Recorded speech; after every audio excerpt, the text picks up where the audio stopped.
Picasso was renowned for looking at things differently. So what would he have thought of the latest batch of people movers that are all sort of bland and boxy and square and boring? Well, fortunately, Citroen's idea of a Picasso is a little bit different.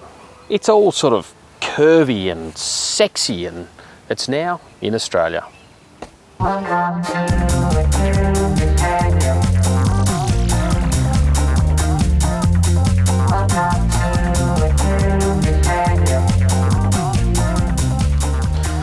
Yes, the Picasso likes to think of itself as the family car for the 21st century. By people mover standards, it's relatively compact, but at the same time, it's pretty kind on the environment. It has 1, 2, 3, 4, 5, 6, 7 seats. Not that I'm exactly comfortable back here. This one is definitely best left to the toddlers. Now, how do I get out? Still, the Picasso's all about appealing to the modern day family, where collecting friends' kids is always part of the equation. And that's a pretty important part of the Picasso sales pitch. You see, the car I'm in is 45 grand. Now, to put that in perspective, that's roughly the same price as a raft of four-wheel drives, which Aussies love, and they also play the family car role perfectly. But where this one's different is it doesn't have all that heavy four-wheel drive running gear, the sort of stuff that most people are never going to use. So instead you get a bit more space, and also an economical 4-cylinder diesel engine, which really does sit like a small car. It just doesn't look as masculine and macho as a big four-wheel drive, but hey, at least it's different. And different's what it's like to drive too.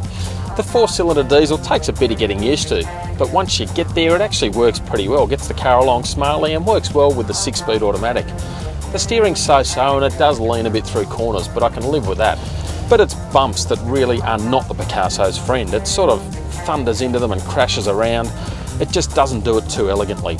I'd hate to see what it's like with 7 people on board. But it's the thoughtfulness and gadgets that are the standouts with the Picasso. Starting with this, one of the best views in the business thanks to one of the biggest windscreens in the business, which not only gives a fantastic view up there, but also out there at the rest of the road. There's also more storage binnacles than any family could possibly know what to do with. Not just one glove box, but 2 and 3. And if that's not enough, there's also a drink cooler. And yep, they're cold. And of course there's everything you need in a modern car. Things like, I don't know, the ability to change colour on this digital display, and even a perfume dispenser. Yep, Citroen sure likes being different. But there's also some pretty clever thinking in the Picasso. Check this out. I've got a rear vision mirror so I can see what everyone else in the car's doing without me having to turn around. I can also tell when someone's got their seatbelt off. There's a little display here that tells me which seat has actually unplugged their seatbelt. It's pretty clever stuff. But my personal favourite is this. I've got all the controls right here for the 4-zone climate control system where nobody can touch them. Ha!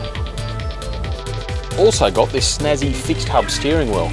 It's designed so that the airbag always pops out from exactly the same place. But the steering wheel's also got almost every button for the car, mainly because they're not on the normal dash position. So I can control the trip computer, speed limiter, cruise control, even the sound system. And there's one button on the side I can program to do anything I want.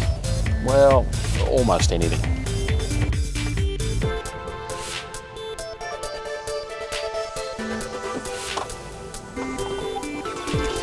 I'm not entirely sure about that column shift automatic though, but that sort of sums up the C4 Picasso. In some ways it's borderline genius. It's thoughtful, practical, well laid out, it even looks good and it mounts a really solid family car argument. But it's flawed in some key areas. It's sort of an acquired taste, just like Picasso painting.